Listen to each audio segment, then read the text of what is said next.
Daniel Crow died on a winding mountain road near Eugene in a rental car, with an unfinished chapter about pulleys and block and tow systems in the back seat. The last thing he remembered was the steering wheel veering to the left and the headlights blindingly shining on a pine tree. Then nothing. Then pain. Not a sharp pain, but a dull, deep ache in his back, as if someone had been whipping his bare skin with a wet rope for hours. He was lying face down in the mud, and the smell of blood filled the air. Not his blood. He opened his eyes and saw a dead horse, a bay with a swollen belly and its throat slit. Behind it lay an overturned wagon with broken wheels. Next to the wagon, on his back, lay a man in a coarse canvas shirt with a knife in his throat. His eyes were open, staring at the sky, which wasn't the right sky. Too blue, too low, and 2 moons. Daniel blinked. 2 moons. He closed his eyes and opened them again. 2 moons, one white and one slightly greenish, smaller. He tried to get up, but his arms buckled. Not his arms, thinner, drier, with calluses on the index and middle fingers of his right hand. A scribe's calluses. He looked at his palms and didn't recognize them. Then he heard breathing, quiet and rapid, counting. 1, 2, 3, 4. He turned his head and saw a girl, about 8 years old, dirty, dark hair. Her face was pale as chalk. Her left hand was clenched around her right forearm. Blood was trickling between her fingers. She was counting. 15, 16, 17. She wasn't crying. She was counting her breaths, steady and measured like a metronome. Someone had taught her to do this. Daniel stopped thinking about the 2 moons, the dead horse, and the unfamiliar hands. He saw the venous bleeding from the wound on the child's forearm, and his body remembered before his mind did. The field medicine seminar in Nairobi. 2 days in a tent with a former army medic who yelled that if you don't know how to apply a pressure bandage, don't go out into the field. Daniel crawled over to the girl. She didn't flinch. She looked at him and kept counting. 23, 24. He told her his name was Dan and that he needed to look at her arm. She said her name was Mira and that her dad had told her to count to 100. He realized she was speaking a language he didn't know, yet he understood every word. He put that off for later. The wound was a laceration, a long one, from her elbow almost to her wrist. But the artery was intact. It was a venous wound, direct pressure and elevation. He tore a strip of cloth from the shirt of the dead man lying next to the cart. The cloth was dirty. Under normal circumstances, he would never have applied dirty cloth to a wound. But these weren't normal circumstances. He folded the cloth into several layers and pressed it against the wound. Mira flinched, but didn't scream. He told her to raise her arm above her head. She did. He told her to keep counting. She continued. 41, 42, 43. He kept applying pressure, looking at her and thinking what a brave father she must have had to teach her this. Then he looked at the dead man by the wagon and realized that this was her father. A knife in his throat. Bandits or soldiers. It makes little difference when you're dead. Mira looked at the body too, and her counting faltered for a second. 58, 58, 59. Daniel told her she was doing great, that her dad would be proud, that she just needed to keep her hand steady and count. 40 minutes later, he heard horses, 4 horsemen in leather breastplates carrying spears. A patrol. The leader dismounted and looked at the wagon, at the body, and at Daniel holding the child in his arms. He asked who he was. Daniel didn't know what to say because he didn't know whose body he was in. He said he didn't remember, that he'd been hit on the head, that the girl needed a healer. The patrol leader looked at Mira and nodded. They put her on a horse in front of one of the riders. Daniel walked on foot. 2 hours along a road of packed clay, past fields of stunted wheat and the charred remains of 2 villages. He looked around and took it all in. The fields were unfertilized. There was no drainage. The road had no storm drains. The bridges were wooden, without a single stone in their foundations. The chimneys were crooked and low. He took stock of the details just as he was accustomed to doing on projects. Habit got the better of his horror. 2 hours later, they entered the village. Low houses made of adobe bricks, a square with a well, a larger building with a lopsided roof, a barn. Standing in front of the barn was a large man with a red face and hair wet with sweat, the village headman. His name was Borgen. He looked at Daniel as if he were just another problem in a long line of unresolved ones. Inside the barn behind him, children were crying. 36 of them, orphans left behind after the raid. Borgen said he had a royal charter to open a craft school for war orphans, that he had neither money nor people nor food to support these children, that if this nameless vagabond knew how to do anything useful, he should help. If not, he should move on. Daniel looked at the barn. The roof was flimsy. The walls were intact. The foundation was stone. The floor was earthen, but packed down. A stream ran about 50 meters away. There was a well in the square. A forest lay beyond the field. Clay crunched underfoot. He asked if he could take the barn. Borgen stared at him. Daniel said he needed the barn, a week's time, and permission to take stones from the stream. Borgen asked why he needed stones from the stream. Daniel said he was going to build a stove. Borgen said a stonemason builds stoves, and a stonemason costs 5 silver coins, which he didn't have. Daniel said he didn't need a stonemason. He needed stones, clay, and hands. Borgen looked at him for a long time, then waved his hand and said, "Take them." Daniel walked into the barn. 36 children, ranging in age from 3 to 12, were sitting on straw along the walls. Some were crying, some were silent, some were sleeping. They were all dirty. All of them were thin. 2 had rashes on their arms. One boy, about 5 years old, had a swollen cheek.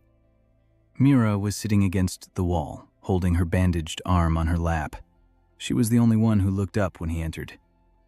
Daniel looked at the 36 faces and took a deep breath. Then he went out to the stream and washed his hands. Then he came back and stated the first rule of this house. "Before eating, we wash our hands. Everyone." The boy with the swollen cheek asked if there would be food. Daniel said yes, every day. The boy didn't believe him. You could see it in his eyes, but he stood up and went to the stream. The first week, Daniel didn't teach anyone anything. He repaired the roof. The barn was leaking in 4 places, and every night the children woke up wet.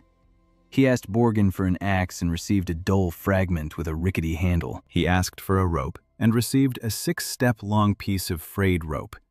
He asked for planks, and Borgen laughed. Daniel went into the woods with the 3 oldest boys. Their names were Finn, Grace, and Ollie. Finn was 12 and hadn't spoken a word since the day his village burned down. Grace was 11 and talked too much and lied all the time. Ollie was 10 and limped on his left leg because of a fracture that had healed improperly. Daniel showed them which branches were suitable for the frame, straight ones, as thick as an arm, and without cracks. He explained why. Because the load travels along the grain, and if the branch is crooked, it will break at the bend. Ollie asked what a load was. Daniel picked up a rock and placed it in his palm. "This is a load. Now put it on the stick." Ollie did so. The stick bent. Daniel asked where it had bent. Ollie pointed. In the middle. Daniel asked, "What if you put the rock closer to your hand?" Ollie tried it. The stick bent less. Ollie looked at the stick, then at the rock, then at Daniel. His eyes changed.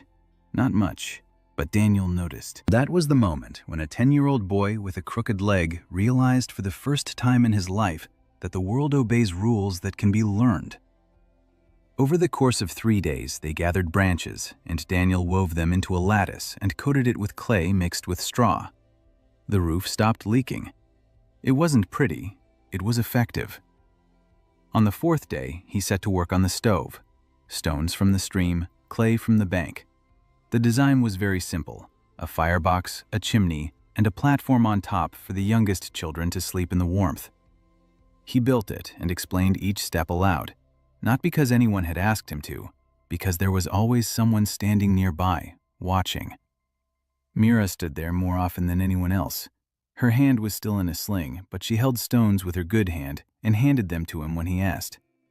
He didn't ask her to help. She did it on her own. On the 5th day, he finished building the hearth and lit the first fire. 36 children sat around it, watching the flames. The 3 youngest had fallen asleep right on the floor by the warm wall.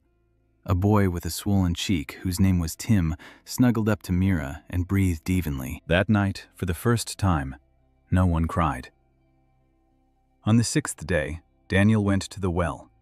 The well stood in the village square and belonged to Baron Rain. Each family paid 2 silver coins a week for the right to draw water. They had to draw it by hand, a bucket on a rope. The rope was wet and heavy. A full bucket weighed so much that a grown man would grunt as he pulled it up. A child couldn't lift it. Daniel stood by the well and watched as a woman with reddened hands pulled on the rope. The bucket swung back and forth, and half the water splashed back out. He looked at the well. Stone masonry, about 7 meters deep by his estimate. Next to it was a pile of junk, broken stakes, scraps of rope, and sacks. Daniel asked Borgen for permission. Borgen asked what for. Daniel said he wanted to place a stick over the well. Borgen asked why. Daniel said so it would be easier for the children to get water. Borgen said, "Put your stick there if you want, just don't break the masonry or the Baron will have your head cut off." Daniel found a long, straight log. He dug a post with a fork at the top next to the well. He laid the log across it. He tied a sack to the short end and filled it with gravel from the stream. He tied a bucket to the long end, a pulley. The simplest of mechanisms, a first-class lever. The counterweight does all the work. All you have to do is lower the long end and the bucket will go down into the well. Let go and the counterweight will lift the full bucket back up. It requires minimal effort. Even a child could do it. He called out to Mira. She came over with her arm bandaged and looked at the contraption. He showed her how to lower the pulley. She pressed down with her uninjured hand. The bucket went down. She let go. The bucket came back up, full. She didn't have to pull it. Mira set the bucket on the edge of the well and looked at her hand, then at the pulley, then at Daniel. She asked how it worked. He said it was a lever. She asked what a lever was. He picked up a stick and demonstrated. Here's the fulcrum. Here's the long arm. Here's the short one. A heavy bag on the short arm lifts a light bucket on the long arm. The longer the arm, the less force is needed. She listened without blinking. He could see something click into place in her mind. She asked, "What if we make the arm even longer?" He said, "Then you'll be able to lift even more." She asked, "Is there a limit?" He said, "There is, but we're a long way from it." She nodded and turned to Tim, who was standing behind her. She said that it was a lever and that she would show him how it worked. Tim was 5 years old and didn't understand a thing, but he looked at Mira as if she were someone who had all the answers, and that was more important than understanding. In the morning, 9 children came to the barn. Their mothers had brought them from neighboring houses. One woman said she'd heard they were feeding people here. Another said she'd heard it was warm here. A third said nothing. She simply left a boy of about 6 at the door and walked away. Daniel took them all in. By the end of the first week, he had 45 children and one barn with a patched-up roof, a working stove, and a draw well over the well. He had no money. He had no food for the following week. He had not a single book, not a single tool more complex than an axe, and not a single adult to help him. But he had Mira, who got up before everyone else every morning, went to the stream, washed her hands, and came back to wake the others. She did this on her own, without being asked, without being told, because that was the first rule. On the 8th day, Daniel sat on the barn threshold and looked out at the village. Gray houses, withered fields, children in dirty clothes, a well with a windlass that had cost him half a day's work and 0 silver coins. And for that well, Baron Rain charges each family 2 silver coins a week for the magical lifting of water. A stick and a sack of gravel do the same thing for free. Daniel realized he had a problem. Not a small problem like a leaky roof. A big problem, like the fact that he'd just devalued the local feudal lord's property with a log. 2 days later, the Baron's steward arrived, a young man in fine clothes on a fine horse. He looked at the drawbridge. He looked at Daniel. He asked who had given permission. Daniel showed him the royal charter for the Craftsmen's Guild. The steward read it twice. Daniel clarified that the crane wasn't magic, it was a stick. The steward rode off. Daniel knew he would return. The steward returned 4 days later. He wasn't alone. With him came a man in a gray cloak with a yellow cord over his shoulder, a minor official from the Baron's court. He walked into the barn uninvited and inspected every corner, the stove, the sleeping platform, the shelves with the fired clay bowls that Daniel had molded with the children over the course of 3 days, the rope loops for drying clothes, the drainage ditch behind the wall that carried rainwater away from the foundation. The official didn't write anything down. He was memorizing everything. Then he approached Daniel and asked his name, his occupation, and where he had come from. Daniel said his name was Daniel Crow. He said he was a clerk who had lost his memory after an attack on the road. The official asked if he could read. Daniel said he could. The official asked where he had studied. Daniel said he didn't remember. The official looked at him for a long time, his expression unreadable. Then he said that according to the Blood Codex, paragraph 16, a commoner with the ability to write is required to register at the office of the nearest lord and pay an annual literacy tax of 12 silver pieces. Daniel didn't bat an eye. A literacy tax. 12 silver pieces a year for the ability to read. He nodded and said he would register. The official left. Borgin arrived in the evening. He sat down on the threshold next to Daniel and was silent for a long time. Then he said that the Baron's steward had asked him to convey that the crane over the communal well must be removed by the end of the week because drawing water is a magical service paid for by the Baron, and replacing it with a non-magical device constitutes a violation of the Blood Code, paragraph 41. Daniel asked what would happen if he didn't remove it. Borgin said that soldiers would come then. Daniel looked at the well. 20 women had used the pulley over the past 4 days. 20 families had saved 2 silver coins each. The children fetched water on their own. Mira lifted a full bucket with one hand. He removed the pulley. He removed the log. He pulled out the pole. He coiled up the rope. Mira stood nearby and watched. She didn't ask why. She already understood. She was 8 years old and already understood that knowledge is more valuable than ignorance, and that leaving a pole by the well could cost you dearly. Daniel put the log behind the barn. He didn't break it. He didn't throw away the bag of gravel. He simply removed the structure from the public area. And then he built a second pulley, a small one, behind the barn, over his own well, which he dug in 2 days with the help of Finn, Grace, and Ollie. The well wasn't deep. The water was murky. But if you filtered it through 3 layers of cloth and boiled it, it became safe to drink. The pulley stood on the grounds of the craft center and technically wasn't breaking any rules. The Baron couldn't forbid him from drawing water from his own well with his own pole. Borgin spotted the second crane and shook his head. Then he smiled quietly.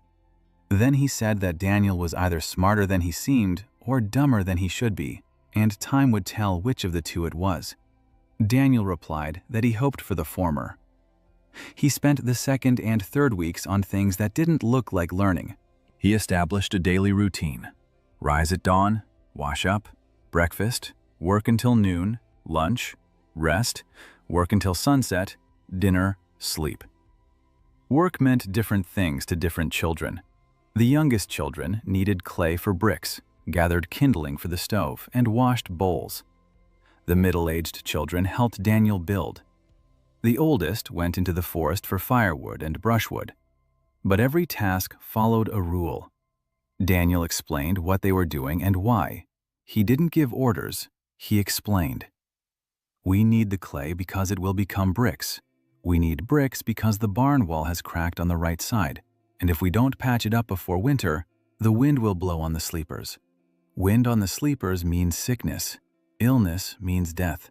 That's why we're mixing clay.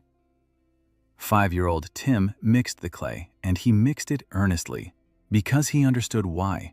That was what mattered, not the clay, not the bricks. Understanding. Daniel saw how the children were changing, not in a day or two, slowly, like a plant turning toward the light. The first week, they flinched when he raised his voice.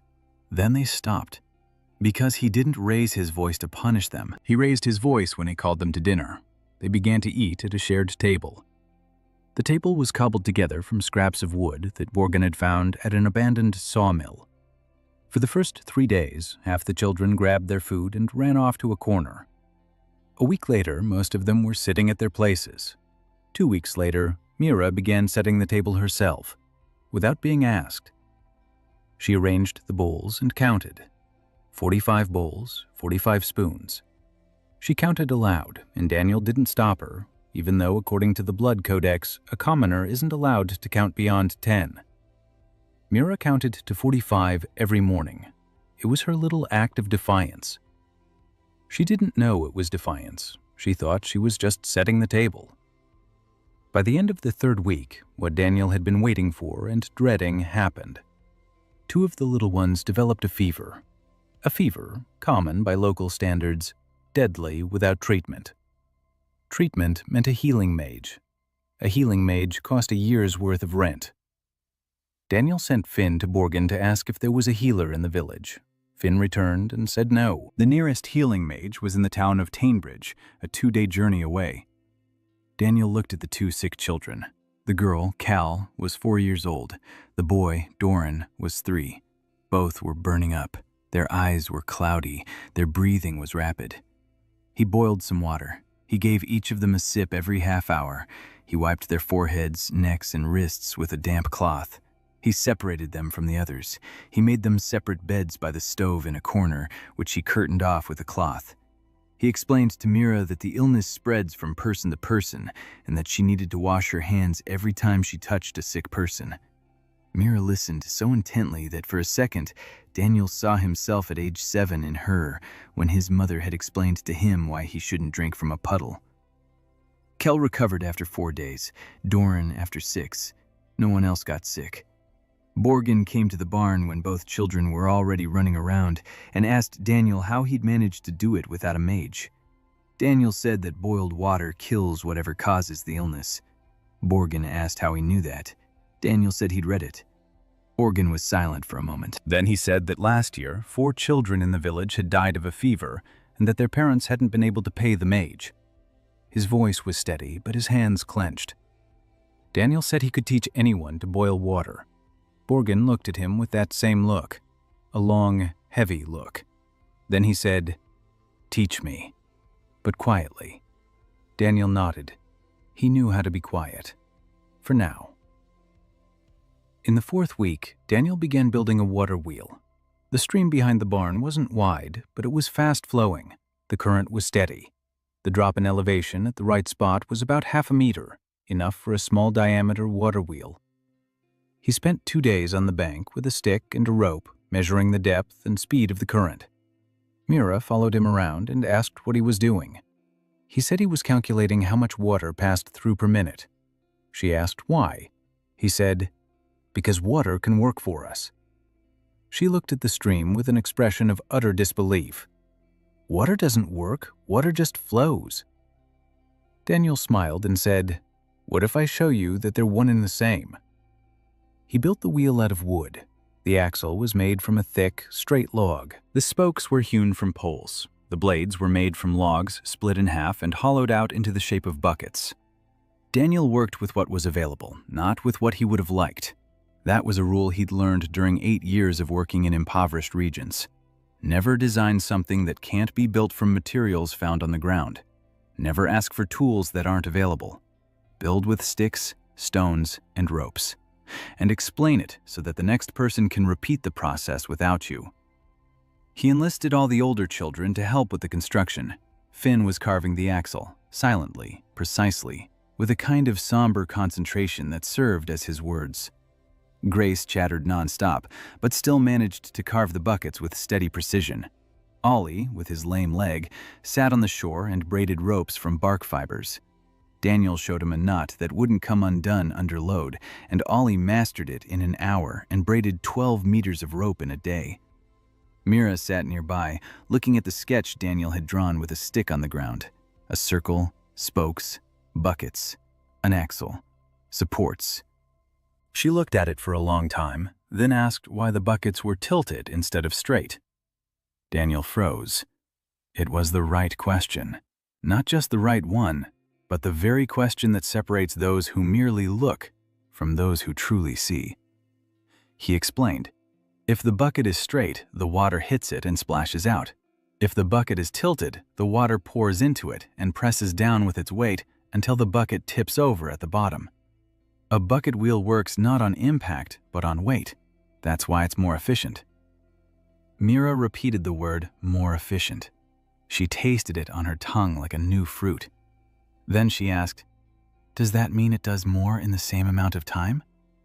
Daniel nodded. She was 8 years old. 10 days later, the wheel was standing there, clumsy, uneven, with a creak that could be heard 100 steps away. But it turned. Water filled the buckets, and the wheel turned and the axle rotated. Daniel attached the simplest of gear mechanisms to the axle, 2 round slices of log of different diameters. The larger one on the wheel's axle, the smaller one on the millstone's axle. A rope drive connected them. The millstone he found, an old, cracked, discarded millstone on the outskirts of town. Borgen said that the old mill had burned down 2 years ago, and the Baron hadn't built a new one because the mage who had enchanted the millstones had died, and no new one had been sent. Since then, the grain had been ground by hand. Each family spent half a day grinding. Now the water wheel turned the millstone, slowly, unevenly. The stone was cracked, and the grain was ground coarsely. But it was being ground, without magic, without payment. The stream worked for free. Borgen stood and watched the spinning wheel. He said nothing. Daniel could see his jaw muscles moving. This was a man who, for 30 years, had paid for things he could have gotten for free, and he had only just realized it. 3 days later, women came to the mill with grain. First 2, then 5, then a line every morning. Daniel didn't charge a fee. He asked for one thing.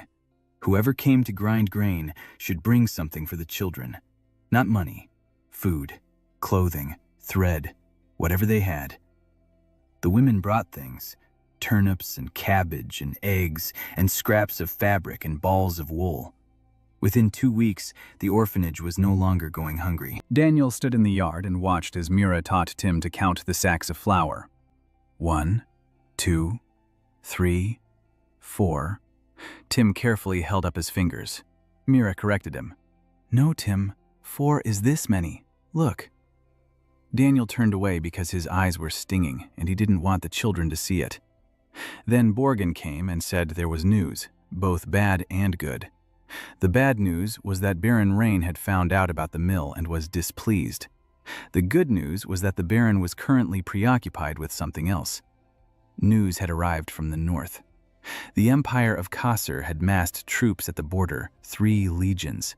The kingdom had declared a mobilization of the militia. The barons were ordered to prepare men and provisions. Baron Rain had no time for the mill, at least for now. Daniel asked Borgen what he knew about Kasser. Borgen said that they fight differently. They have few mages, but plenty of iron. The soldiers march in formation. They wear identical armor. They use strange tubes that roar and spew fire. Borgen said his brother had served on the border and had seen one such tube kill an archmage from 200 paces away.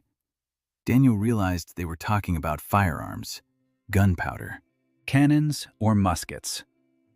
An enemy with gunpowder and discipline against defenders with dying magic and a feudal militia. He knew how this would end. He'd seen it in history textbooks. In the 2nd month, Daniel began teaching the children for real, not a trade, arithmetic.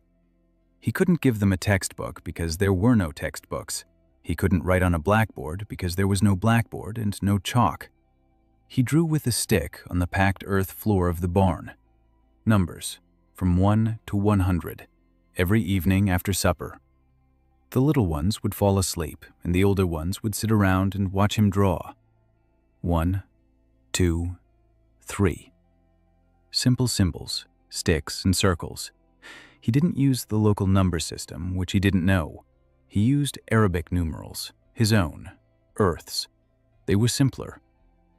Mira learned them in 2 days, Finn in 4 days, Grace in a week because he got distracted, Ollie in 3 days, and he even came up with his own mnemonic, linking each number to the shape of a knot in a rope. Daniel looked at Ollie's knots and realized that this 10-year-old boy with a crooked leg had just invented a tactile writing system for those who cannot see. He didn't say it out loud. He simply put his hand on Ollie's shoulder and said it was excellent work. Ollie blushed to the tips of his ears. He had never in his life been praised for coming up with something on his own. By the end of the 2nd month, 62 children were living at the orphanage. New ones arrived every week from neighboring villages, from burned-down farmsteads. A deserter carried 2 of them on his back, saying he'd found them by the roadside and that at least they'd be fed at the orphanage. Daniel didn't turn anyone away. There wasn't enough space. He added 2 wings to the barn, made of wattle and daub walls. One for the boys, one for the girls. The little ones slept in the main hall by the stove. He taught the older boys how to build the walls. The principle was simple. You drive in stakes, wrap them with flexible branches, smear clay on both sides, let it dry. The result is a wall that keeps the heat in during winter and the cool in during summer. It's not stone, but it's just as good. Daniel divided the children into groups, not by age, but by ability. Those who were good with their hands, he put to work on the construction. Those who were quick to memorize, he taught to count and read in the evenings. Those who could do neither, he taught to cook, clean, and do laundry. Every job had value. He said this out loud every day. The one who cooks porridge is just as important as the one who builds a wall, because without porridge, the wall won't stand. Mira was in the group of those who were quick learners. By the end of the 2nd month, she could count to 1,000. She could read simple words. She knew what a lever, a pulley, and an inclined plane were. She knew these not as memorized definitions, but as things she had seen, touched, and tried out. That was the only way Daniel taught. Never just words without an object. Want to explain pressure? Take a bag. Put it on your hand. Feel it. Now take that same bag and put it on your foot. Feel the difference. The area is smaller and the pressure is greater. That's the whole law. By this time, Finn had started talking. Not right away, not in full sentences. First, single words, then short phrases. The first complete sentence he spoke was directed at Daniel. He said that the beam above the entrance had cracked and needed to be replaced before the rains came. Daniel looked at the beam. Finn was right. A thin crack ran from the edge toward the center. Under the weight of a wet roof, it would break. Daniel said, "All right, I see." Finn turned away, but Daniel could see that his neck had turned red. They replaced the beam together. By this time, Grace had stopped lying. Not entirely, but less often. Daniel noticed that Grace didn't lie out of malice, but out of fear. He was used to being beaten for telling the truth, so he said what he thought they wanted to hear. Daniel never once punished him for lying. He simply told Grace every time, "I don't need you to speak correctly. I need you to tell the truth." The 8th time, Grace told the truth. He said he'd broken the axe handle because he'd been chopping incorrectly and was afraid to admit it. Daniel said, "All right, let me show you how to chop properly and we'll make a new handle." Grace looked at him as if he'd just been given back something he'd stolen. By this time, Ollie had become the best rope maker at the orphanage. His ropes were smooth and strong, and the knots never came undone. Daniel gave him the task of weaving a net for catching fish in the stream. Ollie finished it in 2 days. The net worked. A week later, they had fish for dinner. Not every day, but every other day. Ollie walked around the orphanage with something new on his face, not a smile, but his posture. He had stopped slouching. Daniel noticed this and said nothing. There were things best left unsaid, lest they scare him away. In the middle of the 3rd month, a woman came to the orphanage. Not a peasant, a nun. In a gray dress with a silver circle around her neck, the symbol of the Order of the 12, the only monastic order that accepted commoners. Her name was Ivrin. She was 28 years old and had the weary eyes of someone who had seen too many deaths and too little help. She'd come to investigate the rumors. Word in the capital was that some madman out in the wilderness was teaching peasant children to count, build, and heal without magic. The Order of the 12th wanted to know if this was truly heresy. Daniel met her at the threshold. She looked at the barn, at the outbuildings, at the water wheel, at the mill, at the children washing their hands by the stream before lunch. She said nothing. Then she went inside. She saw Mira applying a splint to Grace's arm. Grace had fallen down the stairs and bruised her wrist. The splint was made of 2 straight sticks bound together with strips of cloth. The arm was properly immobilized. Mira worked calmly and confidently, telling Grace, "Don't move, I know it hurts. Hang in there. Uncle Dan says that if we don't immobilize it, it'll heal crooked and will always hurt." Ivrin stood there watching. Then she turned to Daniel and asked who had taught the child. Daniel said he had. She asked where he, in turn, had learned it. He said, in another life. She didn't press him for details. She watched Mira for another minute. Then she said she had a faint gift, a healing one. It was enough to relieve the pain, not enough to set a bone or stop a fever. She said that her whole life she had watched children die from things that could have been prevented with clean water and clean hands, and she had no right to teach this because it wasn't part of the Order's charter, because healing is a magical function, and passing it on to commoners is forbidden. Her voice was sharp. Her hands were gone. Daniel looked at her. Then he said, "Here's the infirmary." He pointed to a corner of the barn partitioned off with cloth, 3 cots, a supply of boiled water, strips of clean cloth for bandages, dried herbs that Borgen had gathered in the meadow. He said, "Teach them, everyone. You can do it here." Ivrin stood in silence. Then she took her travel bag off her shoulder and hung it on a hook by the entrance. She stayed. She didn't leave, not after a week, not after a month, not even after a year. She took charge of the infirmary and turned it into something real. She taught the children to rinse wounds with boiled water, apply bandages, recognize the signs of a fever, and separate the sick from the healthy. She taught quietly and methodically, with a gentle sense of humor that would surface at the most unexpected moments. Once, 5-year-old Tim asked her why he needed to wash his hands if they were already clean. Ivrin crouched down in front of him and said that tiny, invisible creatures lived on his hands, and they would crawl into his food and give him a stomachache. Tim asked what kind of creatures they were. Ivrin said they were very small, smaller than fleas. Tim asked if they bit. Ivrin said, "They don't bite, but they cause trouble." Tim nodded seriously and went to wash his hands. From then on, he washed them before every meal with such fervor that his skin turned red. Daniel stood nearby listening and realized that Ivrin had just done the very same thing he did every day. She explained the complex through the simple, through the animals in his hands, through what a 5-year-old boy could imagine and remember. That evening, after the children had fallen asleep, Daniel and Ivrin sat on the doorstep drinking the mint tea she had brewed. She asked him how he knew all this. Not specifically, but in general. Where did he get all this knowledge in his head that no one else in this world has? Daniel was silent for a long time. Then he said he came from another place. She asked which one. He said from a place where every school child knows all this. She looked at him, and there was something in her eyes that he couldn't read. Not disbelief, not fear. Something like recognition. As if she had long suspected that somewhere there was a place where children were taught to wash their hands as a matter of course. She didn't ask any more questions. She finished her mint tea and said that tomorrow she would show him which herbs could be used as antiseptics. Daniel nodded. They sat in silence, listening to the breathing of 62 children behind the wall. The night was warm. 2 moons shone through the clouds. Somewhere to the north, Kasser's army was sharpening its iron. By the 4th month, Daniel realized he needed So-Yun before he even knew her name. The problem was simple. Food was running out faster than it was coming in. 62 children ate 3 times a day.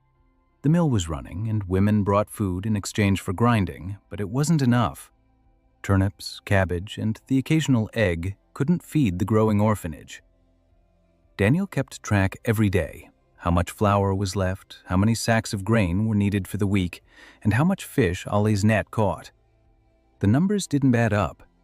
He needed someone who knew how to get food not from the stream, but from the outside world, to trade, to negotiate, to find. Borgen introduced him to a merchant from the port city of Halcross, a town 4 days' journey to the southeast. Refugees from across the sea lived there, merchants and artisans from another continent. Officially, commoners. In reality, the only people in the kingdom who could count without blushing. The merchant came to inspect the mill. His name was Pak Jong-ho, a short, wiry man in his 50s with quick eyes and an abacus on his belt. He looked at the water wheel and asked how many sacks a day it produced. Daniel said 8. Pak Jong-ho shook his head and said that if they mounted a second millstone on the same axle via a gear, it would produce 16. Daniel looked at him. Then he asked how he knew about the gear. Pak Jong-ho smiled and said that in his country, mills were being built before they even learned how to fire pots here. He didn't buy anything, but a week later, he sent his daughter. Kim So-yeon arrived in a cart loaded with sacks of rice, salted fish, and bales of cloth. She was 19 years old. Her black hair was tied in a bun. Her face was calm and sharp as a knife turned flat. She jumped down from the wagon and surveyed the shelter from the well to the mill in 4 minutes. Then she approached Daniel and said that her father had sent her to see if it was worth investing in. Daniel asked, "Investing in what?" She said, "In you." Daniel didn't know how to say. With Jan walked inside the barn. She counted the children. She counted the bowls. She counted the sleeping platforms. She came out and said that he had 62 mouths to feed and a food supply for 11 days, and that at the current rate of consumption, in a month he'd be feeding them grass. Daniel said he knew. She asked, "So what are you going to do?" He said he'd figure something out. She looked at him with an expression that he would later learn to read as a mixture of irritation and respect. Then she sat down on the threshold and unrolled the scroll with her notes. Over the course of 2 hours, she laid out the shelter's finances for him: how much grain cost at the market in Halcross, how much flour costs, the difference between buying grain and selling flour. If the mill grinds 8 sacks a day and the farmers pay for the grinding with produce, then Daniel could take a portion of the flour as payment and sell the surplus in Halcross through Pak Jong-ho's network. With that money, he could buy what was missing: salt, oil, iron for tools, cloth. Daniel listened and felt something taking shape in his mind. Not an engineering design, an economic one. He knew how to build mills, So-yeon knew how to build supply chains. Together, they could build a system. He asked her why she wanted to do this. She fell silent for a long time. Then she said that her father had been a merchant his whole life, and that he'd been cheated, deceived, and humiliated every single day because he didn't have a title, and that he'd died last year, and before he died, had told her to find a man who changes the rules and help him. Daniel asked, "Do you think I'm changing the rules?" She said, "No, you're putting up barriers. But because of your barriers, the Baron's water prices are falling. That's more interesting than the rules." So-yeon stayed for 3 days. In 3 days, she mapped out a supply route: grain from 4 nearby villages to the mill, flour from the mill to Halcross, back with salt, oil, needles, and thread. She made arrangements with 3 carters who were already traveling this route. They picked up the sacks along the way for a small share of the profit. The logistics were haphazard and unreliable, depending on the weather and the driver's moods. But it worked. On the 4th day, So-yeon left. A week later, the first shipment arrived: salt, oil, 2 rolls of coarse cloth, and a coil of iron wire. Daniel held the wire in his hands, and his fingers trembled. Iron. The first real iron in 4 months. You could make needles out of the wire, fishing hooks, rafters, staples, springs. A world where you have nothing is a world where every nail is a treasure. He cut the wire into pieces. Each piece became something. Mira received 3 needles and a piece of fabric, and over the course of the evening she sewed a little pouch for the pebbles she used for counting. Daniel watched her and thought about the Industrial Revolution, about how it began on Earth. Not with steam engines, but with needles, nails, and wire, from the little things that make everything else possible. At the end of the 4th month, he announced the first graduating class. 8 children from the older group had passed the test. They could read simple words, count to 1,000, draw on the ground, tie a splint, apply a pressure bandage, boil water, and explain why. Mira was among them, Finn, Ollie, Grace, and 4 others. A girl named Hannah, who could identify herbs better than Ivran. A boy named Reed, who could estimate the angle of a beam just by eye. A girl named Tessa, who knew how to talk to little children so they would stop crying. And a boy named Jory, who was afraid of everything in the world, but did it anyway. Daniel lined them up in front of the barn. He gave them neither diplomas nor titles. He told them that they were now junior masters. That meant one thing: they knew enough to teach others. Mira stood in line, her arm scarred across the forearm, hanging calmly at her side. She was 8.5 years old. She wasn't smiling. She looked at Daniel and listened. He told them that everything they knew wasn't their property. It was a tool. A tool only works when it's used. If you know how to apply a splint and there's a child with a broken arm standing right next to you, your knowledge is worthless until you bend down and apply it. 8 children nodded. Borgen stood to the side and watched. Ivran stood in the doorway of the infirmary. 2 months ago, she still had her doubts. Not anymore. She had seen an 8-year-old girl properly clean and bandage a laceration, and a 5-year-old boy wash his hands, not because he was forced to, but because he knew why. That evening, Daniel sat behind the barn and watched the water wheel. It turned, slowly, steadily. The creaking had grown quieter after Finn had greased the axle with lard. Daniel thought about how, in 6 months, people from the Archmages Guild would come here. He didn't know exactly when, but he knew they would come, because in the 3 neighboring baronies, the price of magical water had already fallen. Not drastically, but noticeably. Peasants had seen a crane on the orphanage grounds and asked why they couldn't set up one just like it. Some set them up in secret. Baron Rain had remained silent so far because he was busy with military preparations, but the war wouldn't last forever, and the cranes would remain. Daniel closed his eyes and counted. Not sacks and not money. Children. How many would he manage to teach before they arrived? In the 6th month, an inspection arrived, not from the Baron, from the Archmages Guild. The man arrived on a gray horse, wearing a cloak trimmed with gold. A mid-level mage, not one of the high mages, one of those sent to do the dirty work. His name was Darwin, thin, pale, his eyes were quick and piercing. Accompanying him were a scribe with a book and ink and 2 soldiers in the colors of the guild. Darwin dismounted and walked through the orphanage gates without being invited. Borgen stood next to Daniel, his face as hard as stone. Darwin surveyed the grounds. A water wheel, a mill, outbuildings, a well with a drawbridge, an infirmary, a workshop where children wove baskets and knitted nets. He didn't say a word. The scribe behind him scribbled away without stopping. Then Darwin approached Daniel and presented the guild's warrant to inspect the craft house for compliance with the blood code. Daniel took the warrant and read it, slowly, carefully, every line. Darwin watched him, and Daniel saw his eyes narrow when he noticed that a commoner was reading an official document without a hitch. Daniel returned the warrant and said he was happy to help and ready to show them anything they wanted. Darwin began his inspection. He checked everything, what the children were being taught, what hung on the walls, what lay on the shelves, whether there were any books, whether there were any drawings, whether there were any records. Daniel had prepared in advance. He had erased all the drawings on the dirt floor. The records he kept in his head were never put down on paper because there was no paper. The Arabic numerals he taught the children could be passed off as local symbols, sticks, and circles. Nothing that couldn't be explained as a simple craft skill. Darwin questioned the children. He approached each one and asked questions. Can you count? Up to what number? Can you read?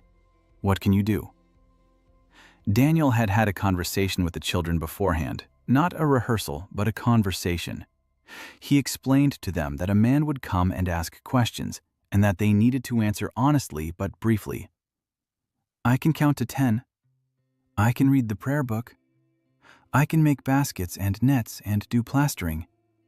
It was a lie. Mira could count to 1,000. Finn could read whole sentences.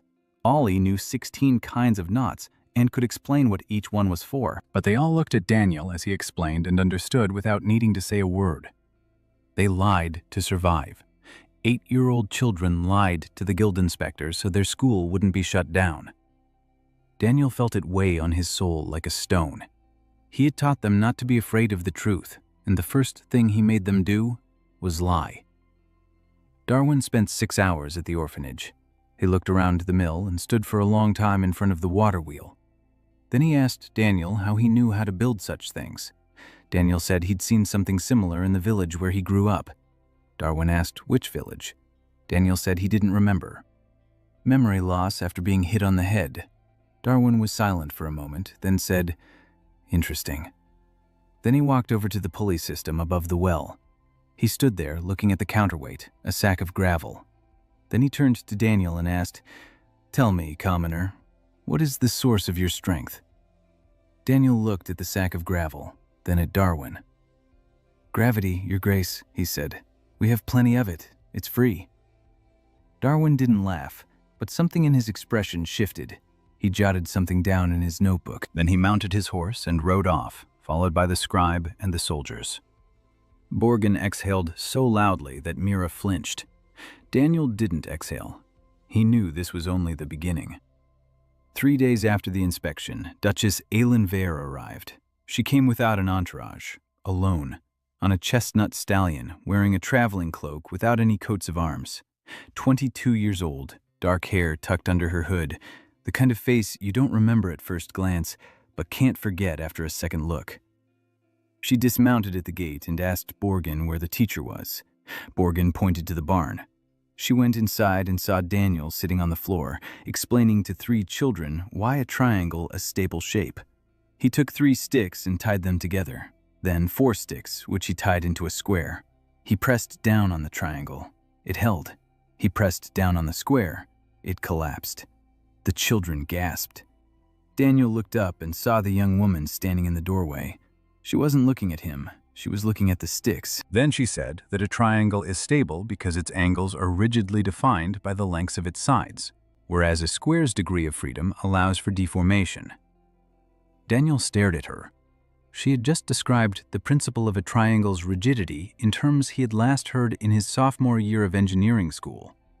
He stood up. She introduced herself, Aelin Ware. He didn't recognize the name. Borgin, standing behind her, turned pale. Aelin asked him to show her the mill. They walked toward the stream, and she asked questions. What type of wheel, overflow or underflow? What was the gear ratio between the axles? What was the flow velocity, and what was the flow rate? Daniel answered, and with each answer his astonishment grew. This woman knew mechanics, not at the level of a peasant who had seen a gear, at the level of someone who had read books. Forbidden books. He asked her where she'd learned all this. She stopped, looked at him.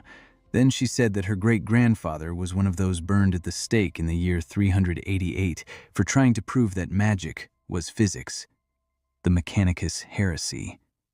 She uttered that word as if it were a password. Daniel didn't know what the Mechanicus heresy was, but from the sound of her voice, he could tell it was important.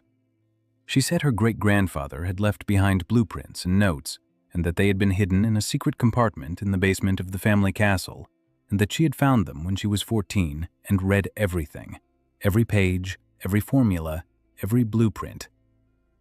Among them was a blueprint for a counterweight crane. That very one. Exactly the one Daniel had built over the well. Daniel felt a chill run down his spine, not from fear, from the sheer scale of it. Someone 100 years ago had come up with the same idea and was burned at the stake for it. And now a person from another world had come and built the exact same thing and called it a stick. Aylin said she hadn't come out of curiosity. She'd come because Inspector Darwin had filed a report with the guild, and that report contained a word she feared: unidentified source of mechanical power without magical support. She said the guild hadn't yet decided what to do about it, but that a decision would be made. She said she could help as a patron. Her house is one of the 12. Her name would shield the school, for the time being. Daniel asked why she was doing this. She was silent for a long time. Then she said she'd been a disgrace to her family her whole life. Her magic was weak, weaker than that of any of the great houses. She couldn't light a candle with her gaze. She couldn't lift a stone with her mind. The only thing she could do was think, and for that, no one had ever respected her. Her voice was even, firm, and dry as a blueprint. Daniel looked at her and said, "Let's talk about the load on the bridge arch." She blinked. He said he'd read about stone arches and didn't understand how the pressure was distributed in the keystone, and asked if she knew, could she explain it. She explained. For an hour and a half, they stood by the stream and argued about bridges. She drew diagrams on the ground with a stick. He corrected her. She disagreed. He presented arguments. She presented counter-arguments. Not once in that hour and a half did either of them mention titles, ranks, or bloodlines. They argued like colleagues. When she rode off at dusk, Daniel stood at the gate. She turned around in the saddle and said she would send a messenger once the guild had made its decision. Daniel nodded. Mira stood nearby and watched the riding away. Then she asked who that was. Daniel said, "A friend." Mira looked at him and said, "Your hands are shaking." Daniel hid his hands behind his back. Mira turned away and went into the barn. By the 7th month, Daniel began expanding. Not because he wanted to, but because he couldn't stop. New children arrived every week. By the start of the 7th month, there were 120 of them. The barn, with its 2 extensions, could no longer accommodate everyone. Daniel found a plot of land across the stream, a vacant lot. Borgen said the land belonged to the crown and that, under the law governing artisan homes, it could be occupied if permission was obtained from the local administrator.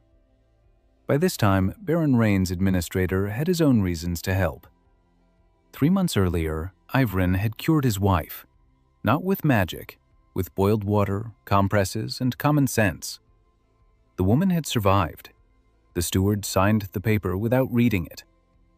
Daniel began to build, not by himself. He could no longer build on his own. He taught others to build. By this time, Finn had become his right-hand man on the construction site. The 13-year-old boy who hadn't spoken a word 6 months earlier was now leading a crew of 10 children and 2 adult peasants who had come to help. Finn didn't say much, but when he did, he was precise. Beam here, joint here, dig the hole deeper. He could visualize the entire structure.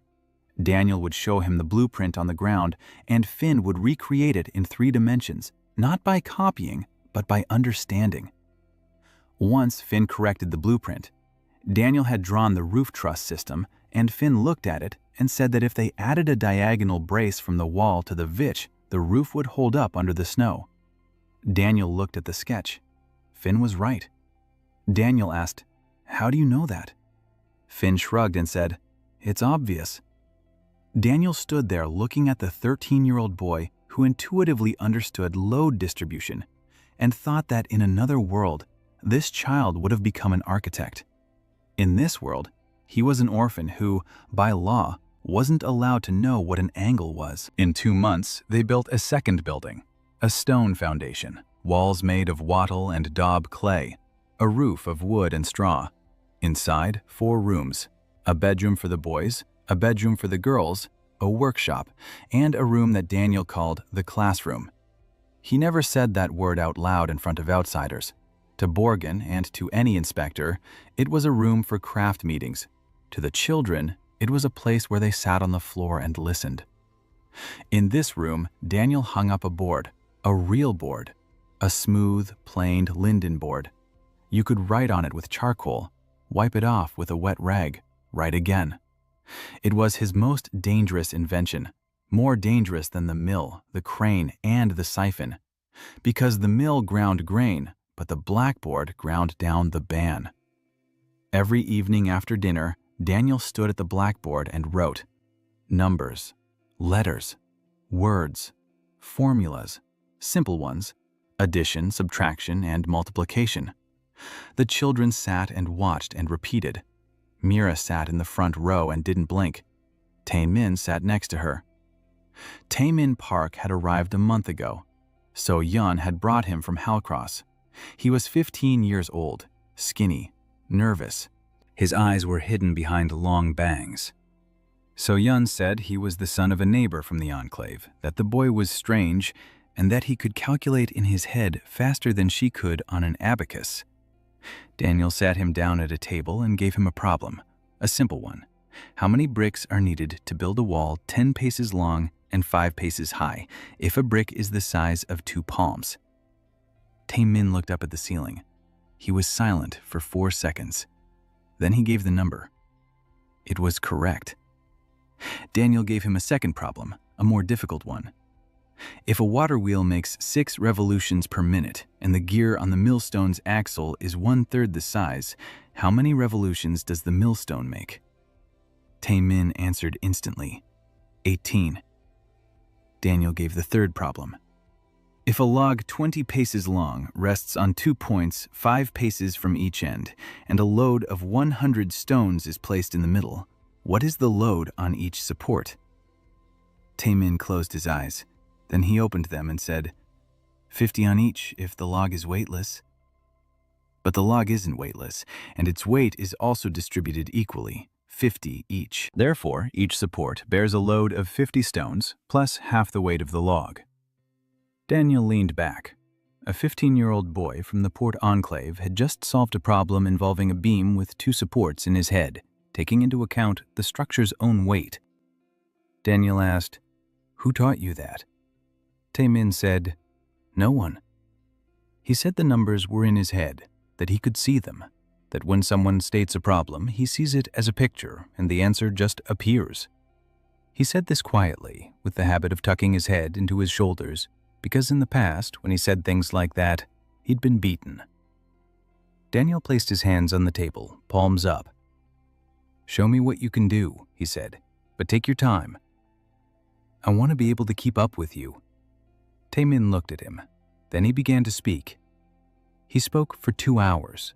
He talked about numbers the way others talk about people, with love, attention, and detail. He described the patterns he saw, how numbers form sequences, how sequences form shapes, how the shapes were connected to one another. Somewhere in the middle of his story, Daniel realized that Tae-min had derived the formula for the sum of an arithmetic progression on his own. At 14 years old, without a textbook, without a teacher, without a single written symbol, purely in his head. Daniel sat and listened, his throat sore from swallowing hard. When Tae-min finished, he looked at Daniel with an expression Daniel had only seen before in stray dogs, waiting for a blow. Daniel said, "That's the best thing I've heard in many years." Tae-min blinked, then he brushed his bangs off his forehead. Then his lips trembled, and he turned away toward the wall, his shoulders shaking. He was crying silently. For the first time in his life, someone had wanted to keep up with him. Mira sat in the corner and watched. Then she quietly stood up, brought Tae-min a mug of water, set it down beside him, and left without saying a word. She understood. She herself had been that kind of child just 6 months ago. Tae-min stayed. He became part of the school as quickly and inevitably as water becomes part of a river. 2 weeks later, he was already teaching the younger children addition. A month later, he was writing formulas on the blackboard that Daniel remembered from college. Daniel looked at the blackboard and thought about how, somewhere in Portland, a textbook on mathematical analysis sat on a shelf, and how the boy in front of him had grasped its content without that textbook. He thought about how many boys like this lived in the villages of this kingdom, counting stones in silence and averting their eyes when someone noticed. By the 8th month, the school had become a school. Not by its sign, there was no sign, but by its substance. 217 students, 6 workshops, carpentry, pottery, weaving, rope making, blacksmithing, and the one Daniel called a laboratory, though to the inspectors it was a room for mixing paints. In the laboratory stood a distillation cube, the simplest kind, a clay pot with a lid from which a tube extended, passing through a trough of cold water. Daniel built it in a day. The first distillation produced clear water from murky river water. Ivran stood nearby and watched as transparent droplets fell into the clear vessel, and her hands trembled. She said that for this alone, in other times, they would have burned them both. Daniel said he knew. By this time, Ivran's infirmary was the best medical facility in the 3 baronies, not because there was magic there, but because there were clean hands and boiled water and strips of cloth boiled and dried in the sun, and knowledge. Ivran had taught 200 children the basics of field medicine, how to clean a wound, how to apply a bandage, how to set a dislocated joint, how to apply a splint, how to recognize signs of infection, how to isolate a patient, how to boil everything that comes into contact with a wound. 12 children, aged 9 to 13, knew what the adult healers in the capital did not, because the adult doctors in the capital treated patients with magic, and when the magic ran out, they just threw up their hands. Ivran treated patients with whatever she had, with water and cloth and common sense and hands that she washed every 10 minutes. Lanehawk arrived in the middle of her 8th month. She didn't just come, she barged in. 17 years old, tall, wiry, a scar across her left eyebrow, a knife tucked into her belt.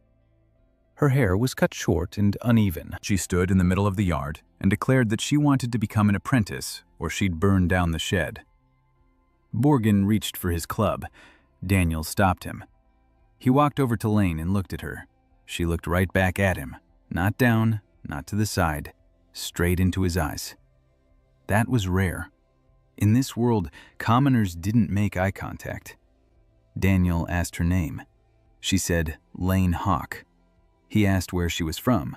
She said she was from Baron Thorne's barracks on the northern border, that she was the daughter of the Baron and a servant, that her father had acknowledged her only in words, that her brothers had driven her away, that she had lived among the soldiers and fought better than any of them, and that when the Baron was killed during Kasser's raid, the new commander told her to leave because women weren't needed in the barracks.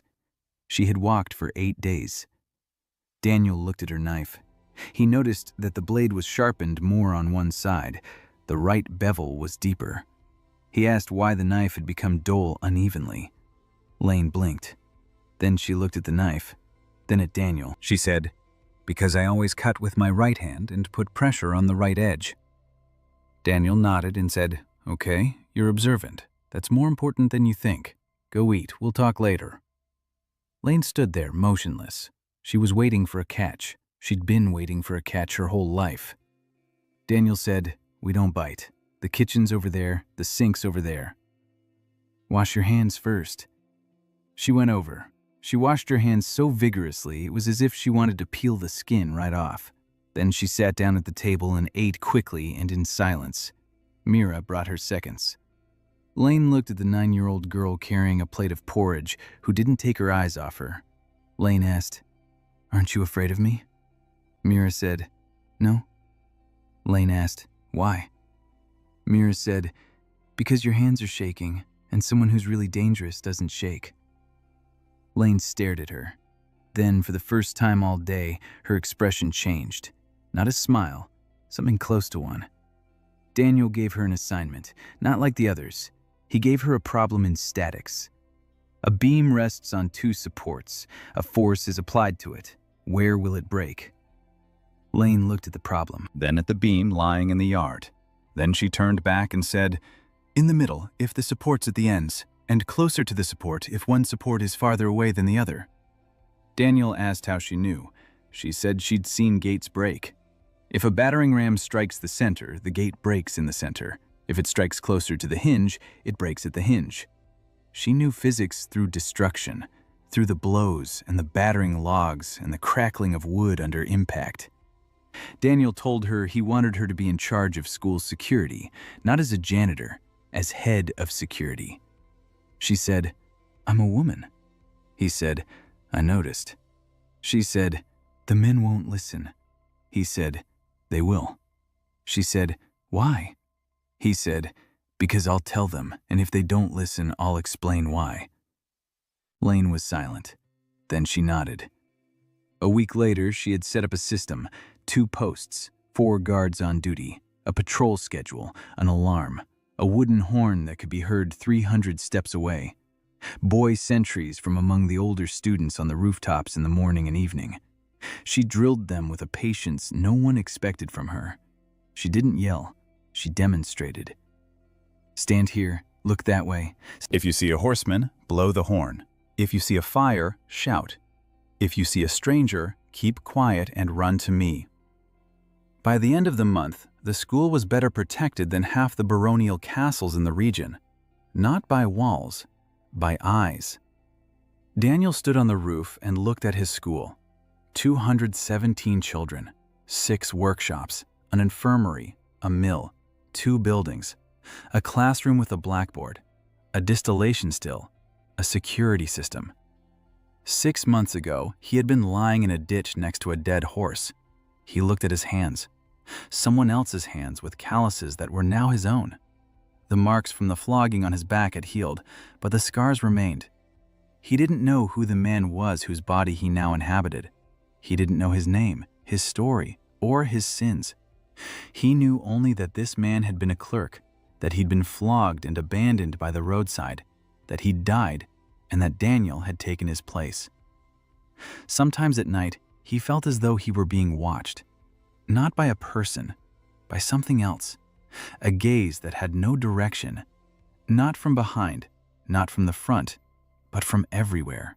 Like atmospheric pressure. He chalked it up to fatigue. He slept no more than 5 hours a day. His body was older than it looked and weaker than it needed to be. Ivern told him he was killing himself. He nodded and carried on. Because outside the school walls, the world wasn't waiting. In the 10th month, a second man from the guild arrived. Not an inspector, a mage. Disguised as a traveling healer, his name was Norden, and he was a good man. He arrived on foot, wearing a worn cloak, carrying a staff and a knapsack, and asked for a place to stay for the night. Borgin let him in because everyone let travelers in. It was the custom. Norden sat by the fire and told tall tales. The children listened. He was charming, smiling, with a soft voice. He asked the children what they did. They answered, carefully, just as Daniel had taught them. "We weave baskets, we knit nets." But Norden was smarter than Darwin. He didn't ask direct questions. He played games. He beckoned Tim over and showed him a trick. A snap of his fingers and a tiny flame flared up in his palm. Tim gasped. Norden asked, "Do you want me to teach you?" Tim nodded. Norden said, "First, count how many fingers I have on my hands." Tim counted, 10. "Now," said Norden, "count how many there are on mine and yours combined." Tim counted, 20. Norden smiled and said, "Good job. How high can you count?" Tim opened his mouth, and Mira, who was standing nearby, put her hand on his shoulder. Tim closed his mouth. Mira said that Tim could count to 10 just like everyone else. Norden looked at Mira. His eyes changed for a split second. Then they became warm and kind again. Daniel saw it. He was standing in the shadows by the wall, watching. He saw how Norden tested the children through play, how he looked for clues, how he scrutinized every answer. A professional. Norden spent 3 days at the school.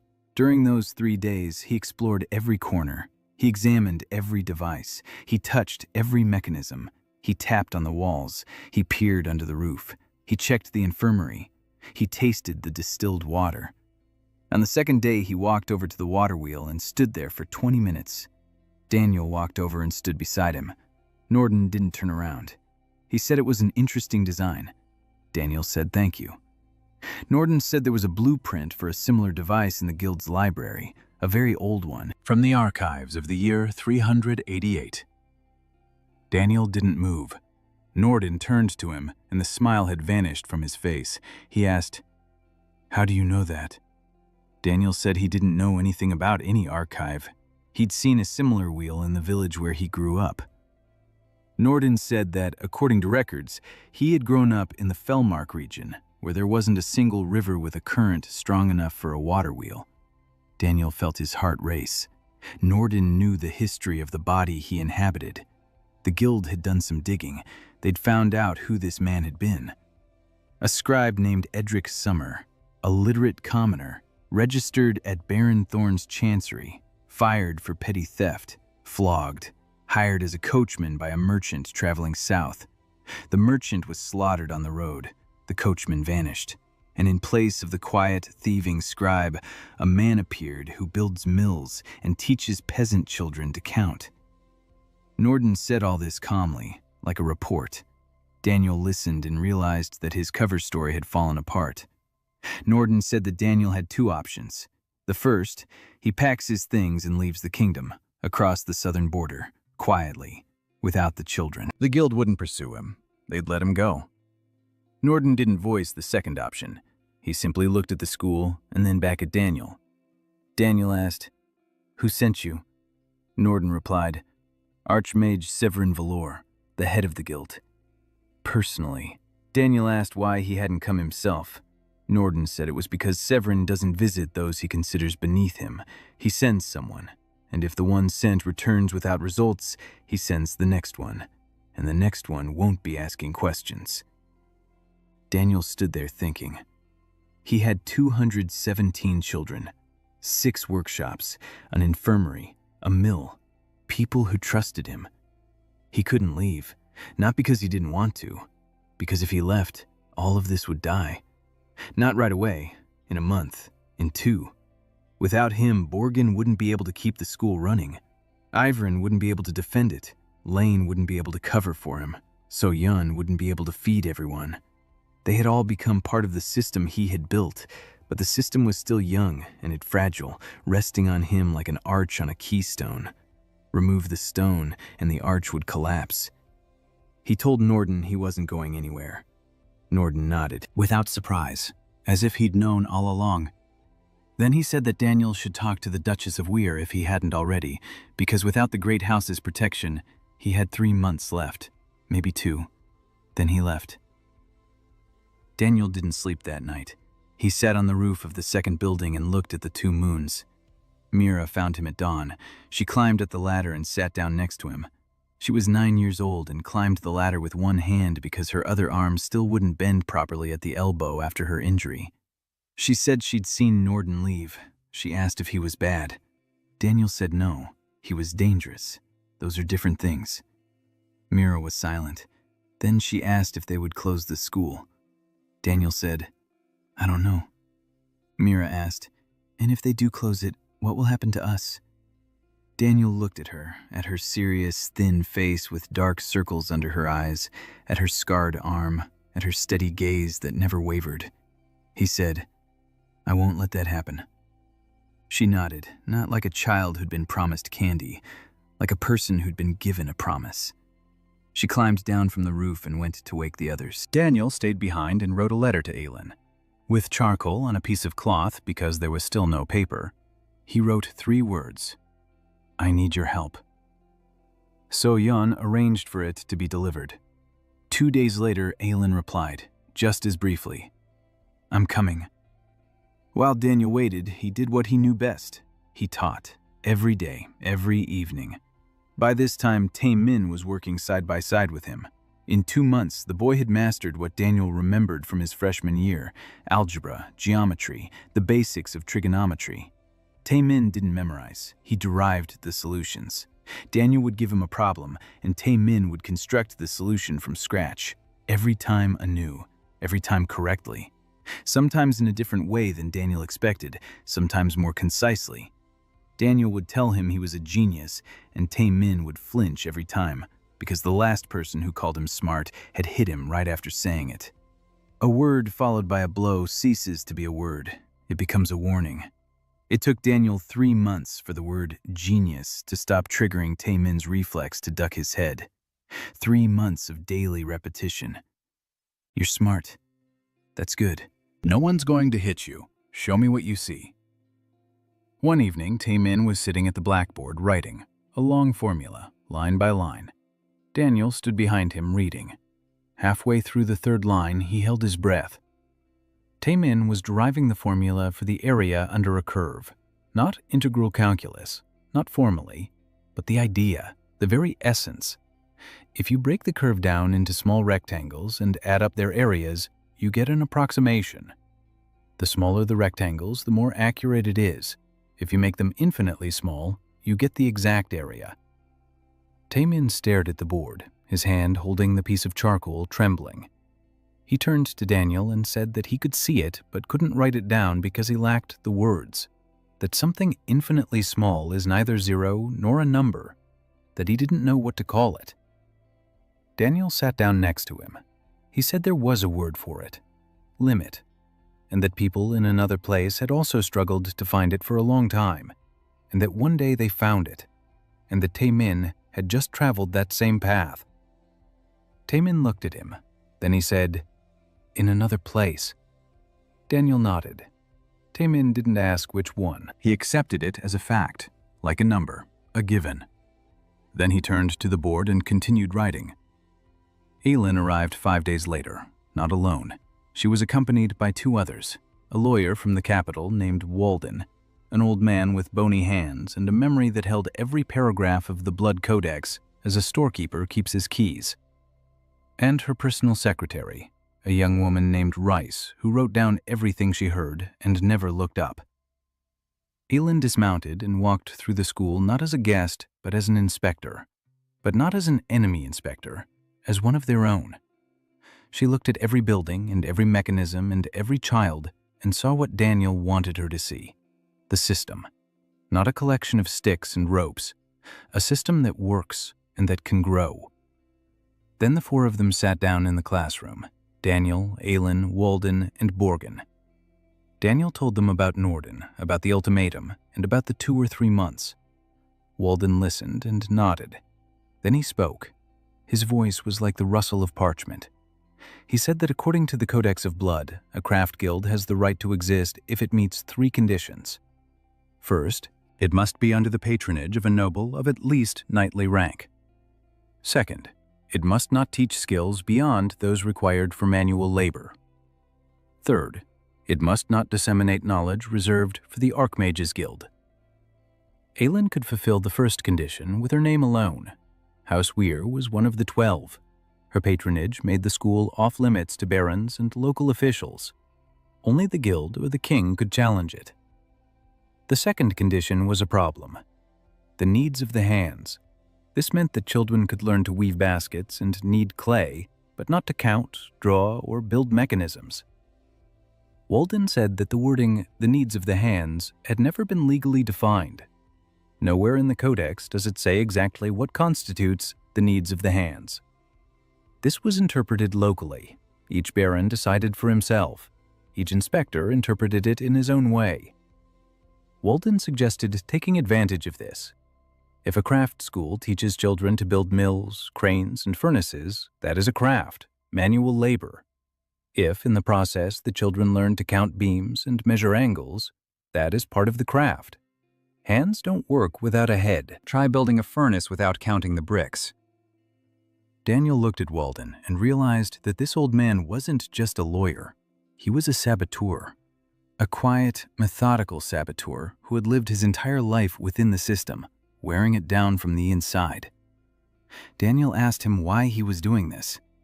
Walden looked at him with his faded blue eyes and said that 30 years ago, his daughter had died of a fever because the magician healer hadn't arrived in time, because the village hadn't paid. His voice didn't waver. Aylin officially placed the school under the patronage of House Weir. She signed the document in the presence of Borgen, Walden, and Reese.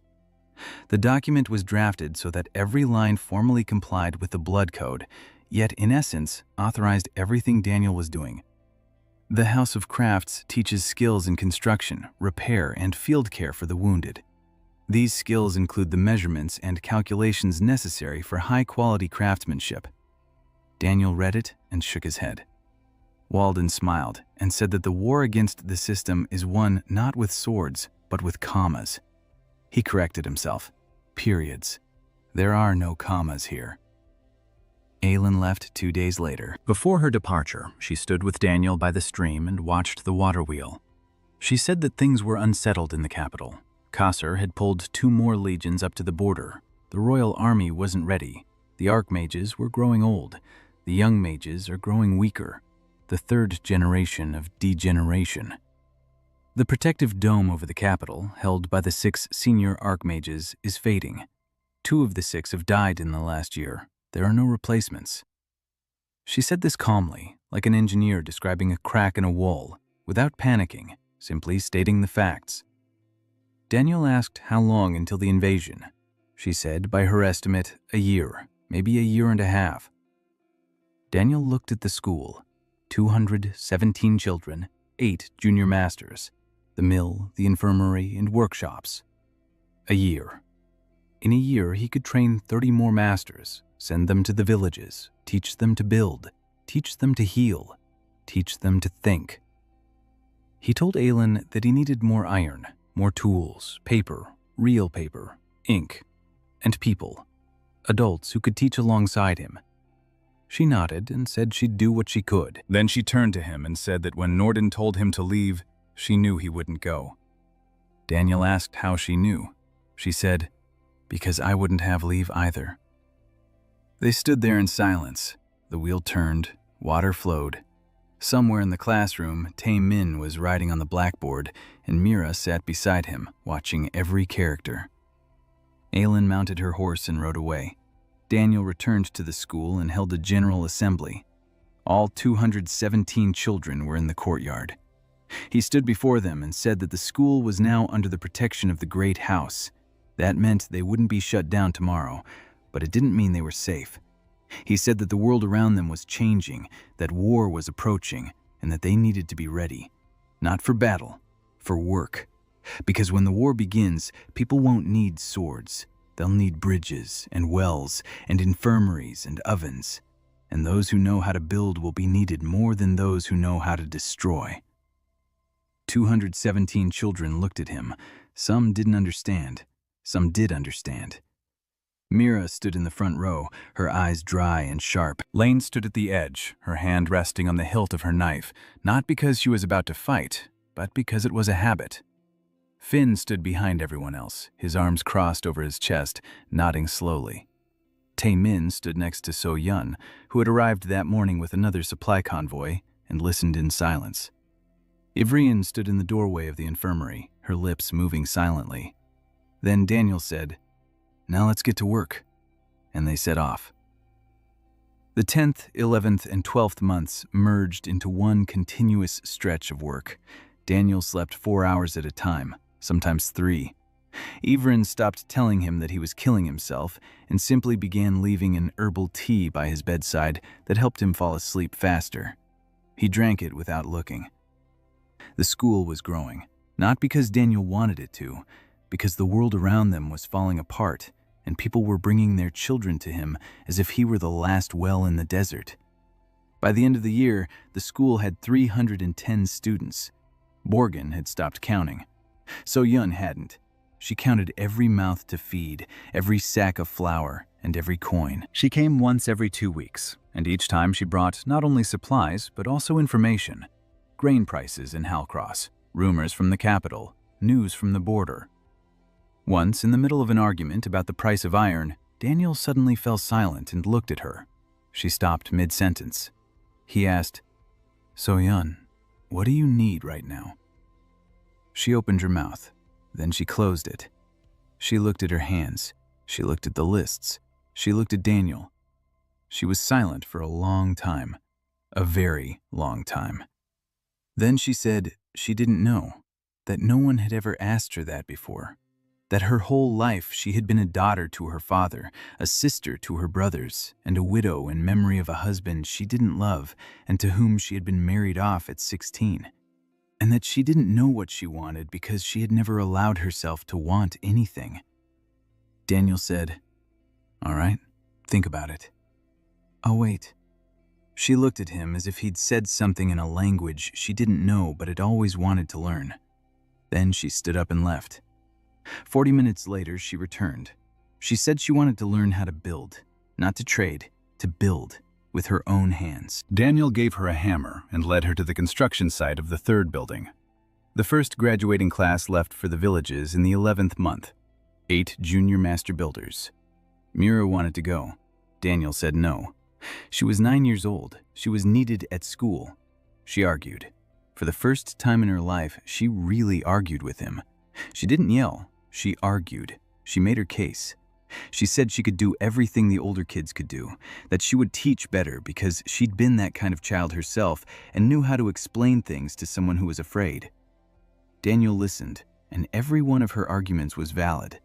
But he said no, because she's 9 years old, and because the world outside the school walls isn't safe for a 9-year-old girl who can count to 1,000.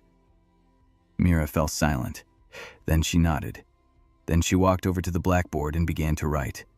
She wrote instructions for those who would leave, checklists, how to set up a crane, how to assemble a stove, how to apply a splint, step by step, with drawings, a stick on clay. She didn't know how to write beautifully, but she knew how to write clearly. Finn was the first to leave. He took 2 younger boys with him and went to the village of Haddon, 20 miles to the north. A week later, word came from there that a new crane stood over the well in the village and that Finn was building a kiln in the village headman's house. Grace went to the second village. Ollie went to the third. Daniel stood at the gate and watched them leave, his hands trembling. He was sending the children out into a world that could kill them for what they knew. Each of them carried in their minds knowledge that by the laws of that world was a crime. Each of them could be flogged or imprisoned or killed for having placed a pole over a well. And he let them go, because if he didn't, it would all be for nothing. Ivrin stood beside him. She didn't say anything, she just stood there beside him. Toward the end of the first year, what Daniel feared most and had been expecting as inevitable happened. An epidemic. A fever struck 3 villages south of the school. It was the usual seasonal fever that claimed dozens of lives every year because there was no one to treat it. There weren't enough healing mages.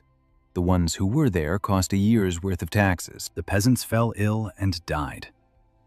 Daniel sent 4 students, not junior masters, students from the Ivrin Infirmary. 4 children between the ages of 11 and 13, carrying knapsacks containing strips of clean cloth, clay flasks of boiled water, dried herbs, and checklists written by Mira. They arrived in the village of Corwell and found 23 sick people in 4 houses. They did what they had been taught. They isolated the sick. They boiled water. They gave them a sip every half hour. They wiped their foreheads and necks. They changed their bandages. They washed their hands after attending to each patient. After a week, 21 of the 23 had recovered. 2 had died, an old man and an infant. Those who could not be saved by clean water, but 21 survived, without a mage, without a spell, without a single coin. 4 children with clean hands and knowledge that cost less than a bucket of water. Word spread, faster than Daniel expected, faster than he wanted. From Corwell to the neighboring villages, from the villages to the towns, from the small towns to the capital. They said there was a school out in the wilderness, that there they taught how to heal without magic, that there children did what only mages had done before, that the water from their wells was pure, that their mills ground grain for free, that their bridges stood firm. They spoke in whispers, because speaking aloud was dangerous, but the whispers spread. In the 13th month, Mira was wounded. It happened at night. 2 men in dark cloaks climbed over the fence and set the workshop on fire. Lane sounded the alarm. The horn blared throughout the school. The children ran out into the courtyard. Daniel rushed out of the building and saw the fire. The workshop was burning. Lane was already at the fence with a knife. She caught one of the arsonists. The second one ran off. Mira was standing by the workshop wall, dragging 5-year-old Tim by the hand. He'd fallen asleep inside and hadn't managed to run out. She pulled him out. Then something struck her in the shoulder. A crossbow bolt. From the darkness beyond the fence. The second arsonist was shooting on the run. Mira fell. Tim screamed. Daniel ran toward her across the yard, and the world around him narrowed to a single point. A girl on the ground, blood on her shoulder, her eyes open. She wasn't screaming. She was counting. 1, 2, 3. Just like back then, in the ditch, by the dead horse. She counted her breaths because that was the only thing she knew how to do when it hurt. Daniel dropped to his knees beside her. The bolt had gone through her shoulder muscle. Not a bone, not a joint, a muscle. He could see the entry wound and the exit wound, a through and through wound. The bleeding was heavy, but not gushing, not an artery. Ivern was there within a minute. She worked silently and quickly. She cleaned the wound, applied pressure, and bandaged it. Mira lay there counting and staring at the sky. Daniel held her hand, that very one with the scar across her forearm. She squeezed his fingers and said, "Uncle Dan, I pulled Tim out." He said, "Yes, you pulled him out. Good job." She closed her eyes and lost consciousness. Daniel stood up. Lane was holding the captured arsonist, pressing his face against the ground. Daniel walked over and looked at him. A man in a dark cloak. No insignia, no crests. A mercenary. Daniel asked, "Who sent you?" The man remained silent. Lane pressed her knee into his back. He exhaled and said he'd been paid at the tavern in Tainbridge. He didn't know who had paid him, but the coins were from the guild. Bearing the Archmage's seal, Daniel stood over him, and his body did something it had never done before. His hands clenched into fists. His jaw tightened. He felt something dark and hot inside him. Rage. Not an abstract kind. Concrete. This man had hurt Mira. Daniel struck him, once, with his fist to the face. Not hard, but precisely. The man flinched and froze. Lane looked at Daniel with an expression he'd never seen on her face before. Respect. Daniel stepped back. His hand ached. He'd never hit a person in his life, not on Earth nor here. And now he felt no satisfaction. He felt sick to his stomach. Borgin came and took the prisoner away. Daniel returned to Mira. Ivern said the wound was clean and that the girl would survive. Daniel sat down beside her and stayed there until morning. In the morning, he wrote to Aylin. She arrived 3 days later. She saw the burned-out workshop, Mira with her wound bandaged, the captured arsonist, and the guild coins. Her face turned to stone. She said this was the end of the silence, that the guild had taken action, that Severin Valor had sent assassins. Daniel said, "Not assassins, arsonists. They wanted to burn down the school, not kill the children." Aylin said the difference was negligible when the children were sleeping inside. She was right. Aylin left for the capital. 2 weeks later, the decree arrived. A royal decree ordering the closure of Daniel Crow's craft school for exceeding its authorized activities and violating paragraphs 16 and 41 of the Blood Code. The decree was signed by the Chancellor on behalf of the king. Borgin read it aloud. Daniel listened. 310 children stood in the courtyard and listened. Mira stood with her arm in a sling and listened. Tae Min stood next to his older brother, Tae Hyun, who had arrived from Halcross a month ago to help with arithmetic in the younger classes. So Yun stood with a notebook and pencil. Ivrin stood in the doorway of the infirmary. Lane stood on the roof with a horn in her hand. Everyone waited for Daniel to speak. Daniel was silent for a long time. Then he said, "Let's get back to work." Borgin asked about the decree. Daniel said the decree had been signed by the Chancellor, not the King, that Aylin would appeal it to the Council of 12, that the appeal would take time, that while the appeal was pending, the decree would not be enforced. Walden had taught him that. The law moves slowly, and while it moves slowly, the school moves quickly. Aylin did what she promised.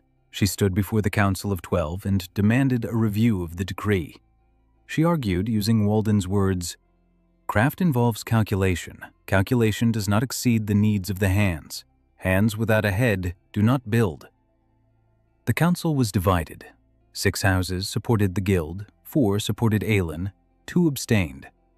1 vote was missing. Aylin paused. but the appeals process dragged on for another 2 months.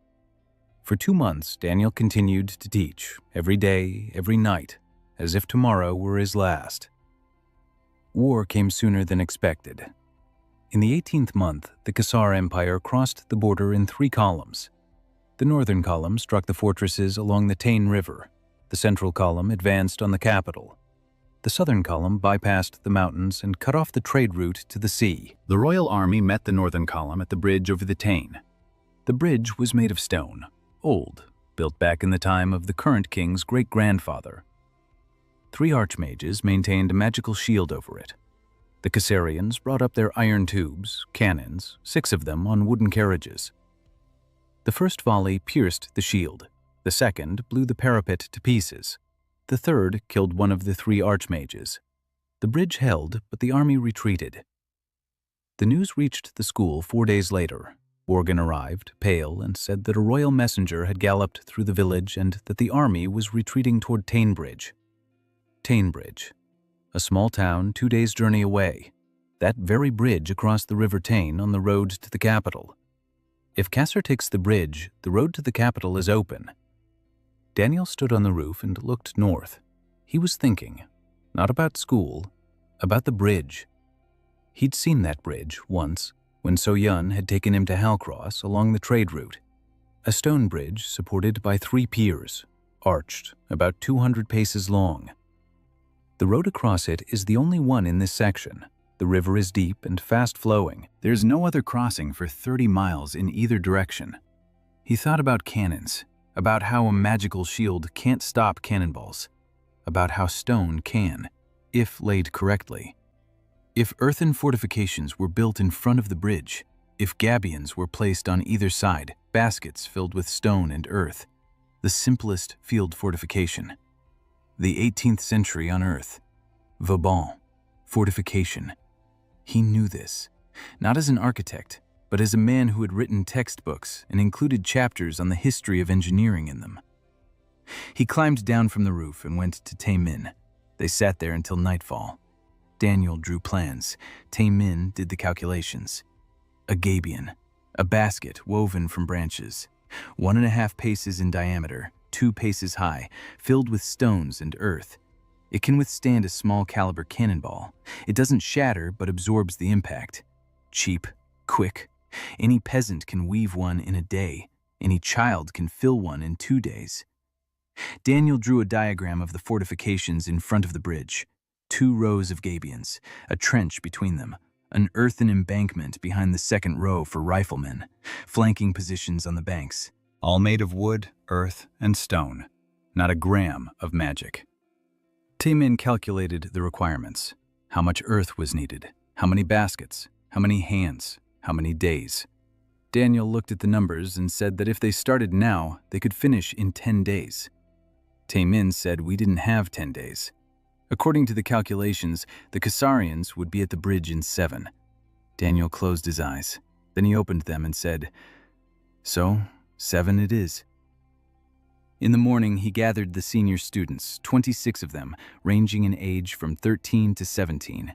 He explained what needed to be done and why. He didn't order them, he explained. Jane listened, her eyes burning with determination. She said, "I'll go first." Daniel said, "No, Mira goes first." Mira stood there with her arm in a sling. Her shoulder still hurt. She was 10 years old.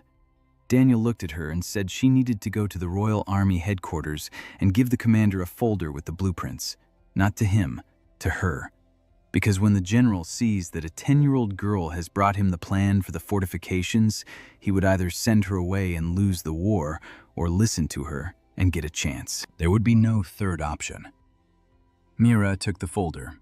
It wasn't a folder, it was a bundle of oil-treated cloth containing birch bark sheets on which Taemin had written the calculations in neat handwriting, and Daniel had drawn the blueprints. She asked, "What if he sends her away?" Daniel said, "Then ask him to go out onto the bridge and look at the holes left by the cannonballs and ask himself how he's going to plug them." Mira nodded. She rode off on horseback.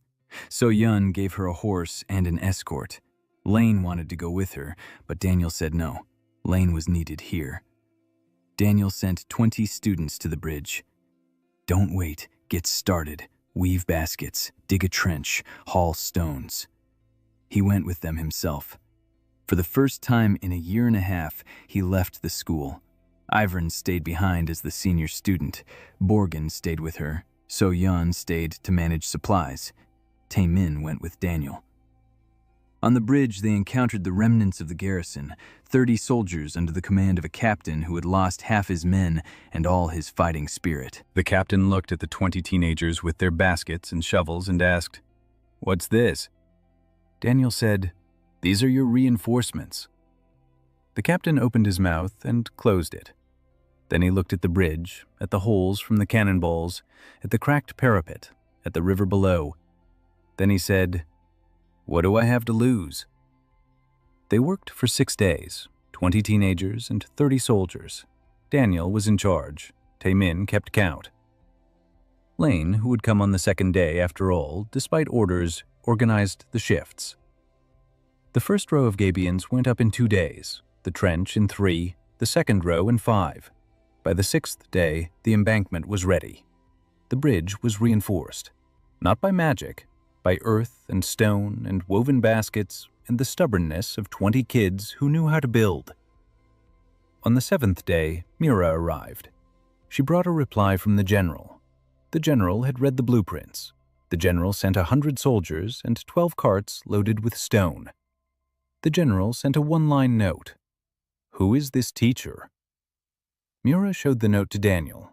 He read it, then he folded it up and hid it. Then he told him he had to leave. Mira asked why. He said because he wasn't supposed to be on the bridge. He was supposed to be in the rear, because they were the ones who had to hold the bridge, not him.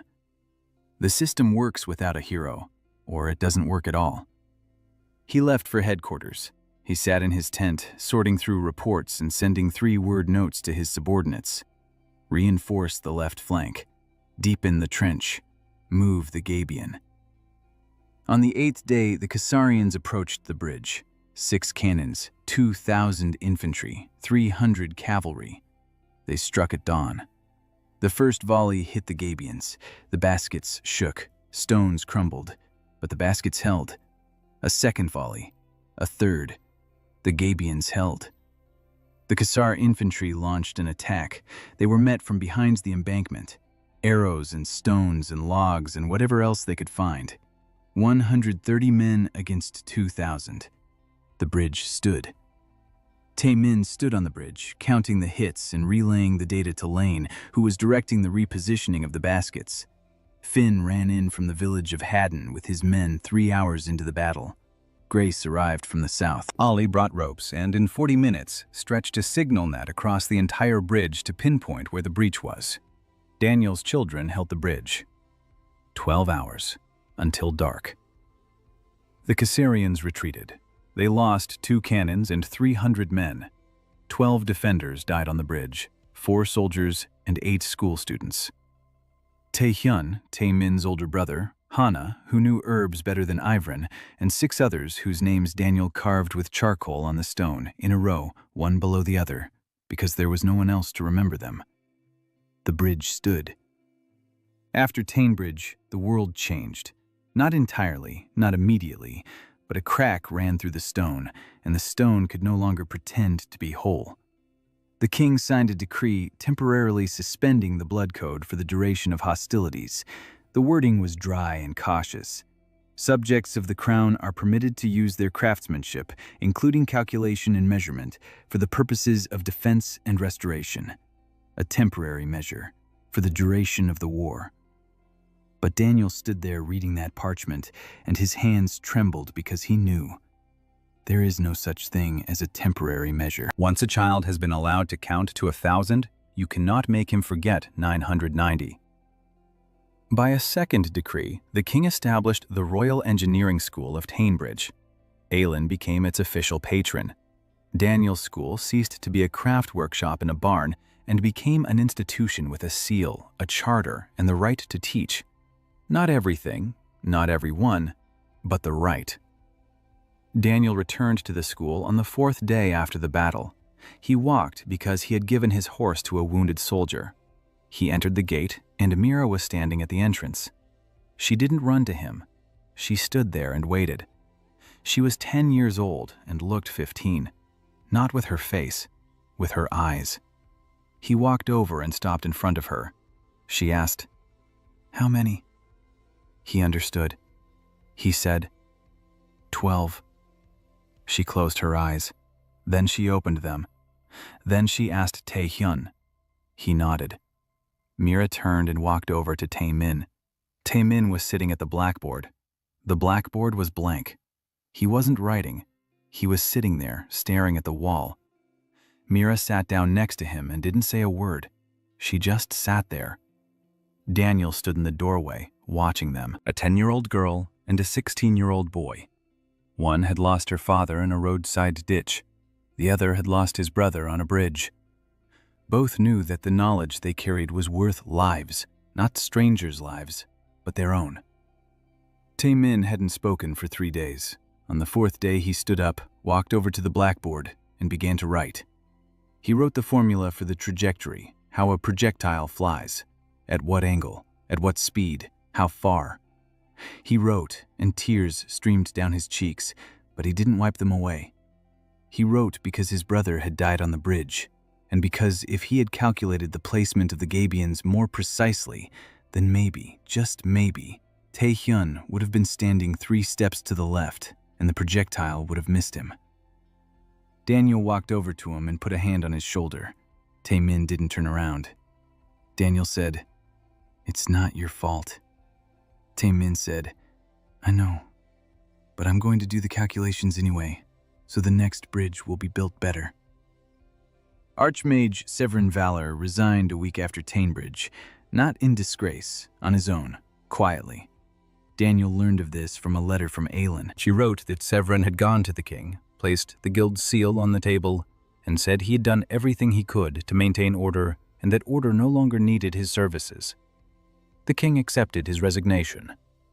The new head of the guild was a man Daniel didn't know, but Aelin wrote that the new head remained silent. He didn't support the school, he didn't oppose it. He remained silent. That was better than war. Daniel spent the next 2 months recovering. The workshop was rebuilt from scratch, the infirmary was expanded. Ivrin now taught not only children, but also adults. Peasants came from the villages and sat next to 10-year-olds, listening as Mira calmly and patiently explained what a tourniquet was and why scissors needed to be boiled before cutting a bandage. Mira explained calmly and patiently, and none of the adults laughed. After the incident at Tainbridge, the school children were no longer mocked. By this time, So-yeon had built a full-fledged distribution network, not just 3 cart drivers with occasional cargo, but 12 routes and 4 warehouses. The bookkeeping was handled by Tae-min in his free time between math classes. The school was no longer dependent on handouts. It was earning its own income. Flour, ropes, baskets, bricks, clay pottery, everything the workshops produced went to market. The money came back in the form of food, materials, and tools. So-yeon walked around the school with a notebook and pencil, calculating, giving orders, and arguing with Daniel every single day, and Daniel argued back. And Mira once told them they argued like a married couple. So-yeon blushed. Daniel coughed. Mira walked away looking completely satisfied. One evening, Daniel was sitting in an unfamiliar tavern in Tainbridge, where he'd stopped on his way back from headquarters. A young man was sitting at the next table, about 25 years old, quiet, with a gentle face and sad eyes. He was drinking alone. Daniel sat down next to him because there were no other seats. They struck up a conversation. The young man introduced himself as Corvin. He said he was traveling, that he wanted to see the country. Daniel asked what he had seen.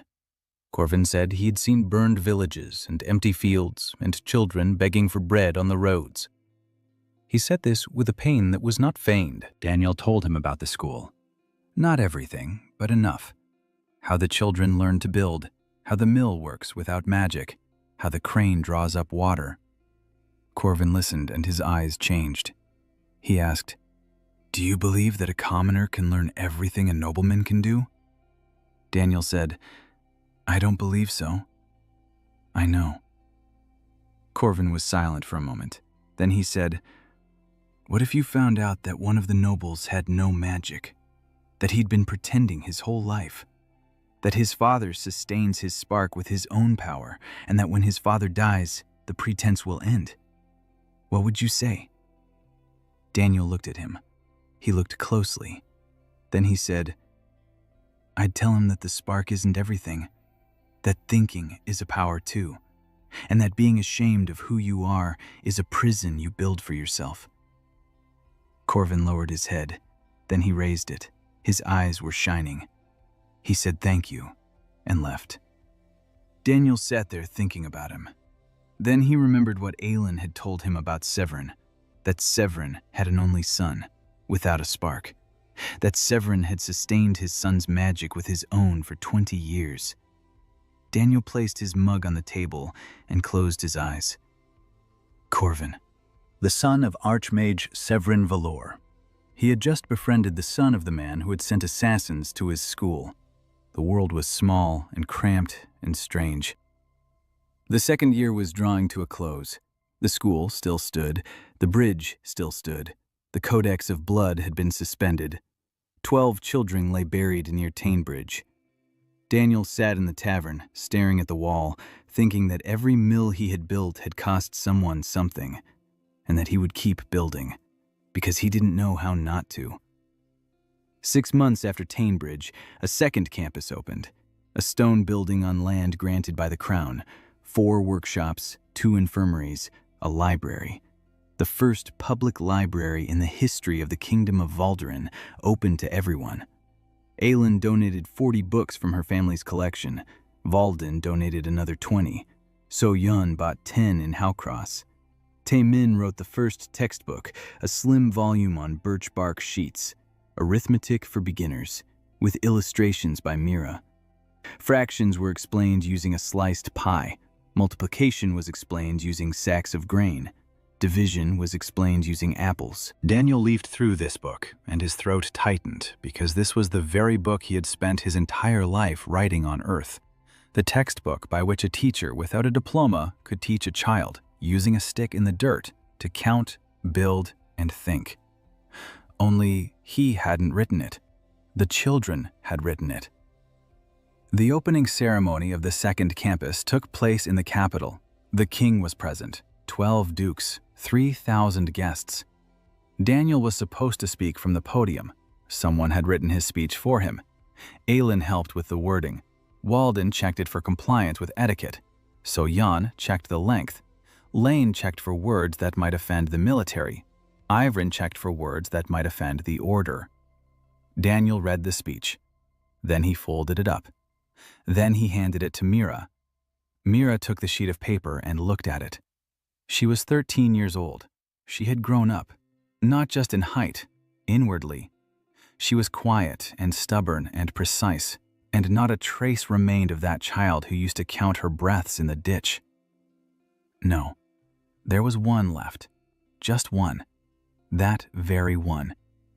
She still counted when it hurt. Only now she wasn't counting breaths, but the loads on the bridge girder. Daniel told her she would speak in his place. She looked at him, then at the sheet of paper, then back at him. She didn't ask why. She asked, "What if I say the wrong thing?" He said, "Say what you know. Tell them how the bridge is built." On the morning of the ceremony, Daniel stood in the crowd, not on the podium, in the crowd, next to peasants and soldiers and merchants. Aelin stood next to him. She found him in the crowd and stood beside him without saying a word. Lane stood by the exit, keeping an eye on security. So Yun stood with a notepad, counting the number of guests because she couldn't help but count. Ivrin stood by the wall, her lips moving silently. Taemin sat in the front row, holding a birch bark book containing the textbook he had written. Mira stepped up to the podium. A simple gray dress, no jewelry. Her dark hair was tied back in a bun. A scar across her right forearm was visible when she raised her hand to turn the page. A bullet wound scar on her left shoulder was hidden by the fabric. 13 years. She turned the page. She smoothed it out with her palm, the very same palm with the scar. 3,000 people were watching her, the king on the throne. 12 dukes in the boxes, archmages in brocade robes, generals in armor, and her, the girl from the ditch by the road. She began to speak. "Your Majesty, my name is Mira Soul. I want to tell you how a bridge is built." She spoke for 20 minutes. She explained how one stone rests on another, how an arch bears the weight, how the load is distributed, how a gabion works, how a woven basket filled with earth stops a cannonball, how 20 children with shovels built in 6 days what 3 archmages couldn't protect with a spell. She spoke calmly and evenly, without a single stumble. She spoke just as Daniel had taught her. One sentence, one thought, simple, clear, so that everyone could understand. She didn't ask for anything. She didn't blame anyone. She simply explained how the bridge worked. And when she finished, the hall fell silent. Then someone clapped. Then another. Then 3,000 people applauded a 13-year-old girl in a gray dress who knew how the world worked. Daniel stood in the crowd, and his hands were shaking. Aylin silently took him by the elbow so no one would notice. He looked at her. She was looking at Mira. Then she turned to him and said, "You did it." He shook his head and said, "No, she did." They stood side by side, and Aylin didn't let go of his elbow. Mira stepped down from the podium, walked over to Tae-min, and sat down next to him. Tae-min handed her the birchbark book. Mira opened the first page and saw the dedication. "To Taehyun Park and the 12 from Teenbridge who stood on the bridge." She closed the book and placed her hand on the cover. Daniel watched them from the crowd, Mira and Tae-min, Aylin standing nearby. At Ivrian by the wall, at Lane by the door, at So-yun with her notebook, at Borgin, who was standing in the very back row, rubbing his eyes with his fist and thinking no one could see him. Daniel recalled his last thought before he died. "I never finished the chapter on blocks and pulleys." He didn't finish it, but Mira will finish it, and Tae-min will finish it, and Finn and Ollie and Grace and everyone they teach. Because school isn't a building. A school isn't a teacher. A school is what remains when the teacher leaves. He turned to Aylin and spoke quietly so that only she could hear. "I'm no longer needed here as a single person. I'm needed as a school." She squeezed his elbow a little tighter. Then she let go. Mira raised her head and looked across the hall straight at him, across 3,000 heads. Their eyes met. She didn't smile. She nodded, once, briefly, like someone who knows what to do next. Daniel nodded back. Curtain.